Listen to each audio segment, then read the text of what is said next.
అందరికీ మహాశివరాత్రి శుభాకాంక్షలు. అసలు మనము గుడికి ఎందుకు వెళ్ళాలి? నిత్యం ఇంట్లోనే మనము దేవుడికి పూజ చేస్తున్నాము, కానీ గుడికి ప్రత్యేకంగా ఎందుకు వెళ్ళాలి అంటే, గోమాతలో గోతత్వం అంతటా వ్యాపించి ఉన్న దాని పరిపూర్ణ సాక్షాత్కారం స్తనములలోనే అవుతుంది. అలానే భగవంతుడు సర్వాంతర్యామి అయిన ఆలయాలు తీర్థస్థలాల్లో సులభంగా లభ్యమవుతాడని, అనుగ్రహిస్తాడని అంటారు. అందుకే దేవాలయాలకు వెళ్ళాలి. దైవ సన్నిధికి వెళ్ళటం వల్ల శాస్త్రీయ ప్రయోజనాలు ఉన్నాయి.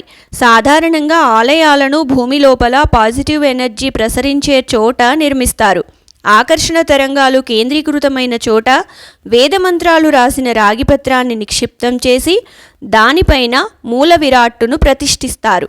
రాగి భూమిలోని శక్తి తరంగాలను ఆకర్షించి పరిసర ప్రాంతాల్లో విడుదల చేస్తుంది. గుడికి వెళ్ళినప్పుడు ఆ పాజిటివ్ ఎనర్జీని పొందవచ్చు.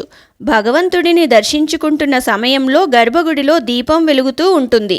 మన ఎదురుగా కర్పూరాన్ని వెలిగించి హారతి ఇస్తారు, గంటలు మోగుతాయి. ఇలా అన్ని వైపుల నుంచి పాజిటివ్ ఎనర్జీ సమీకృతం కావటం వల్ల మానసిక ఆనందం కలుగుతుంది. తద్వారా శారీరక ఆరోగ్యము సొంతమవుతుంది. అందుకే రోజు ఇంట్లో దేవుణ్ణి ప్రార్థిస్తున్నా గుడికి కూడా వెళ్ళి భగవంతుణ్ణి దర్శించుకోవాలి. ఓం నమః శివాయ.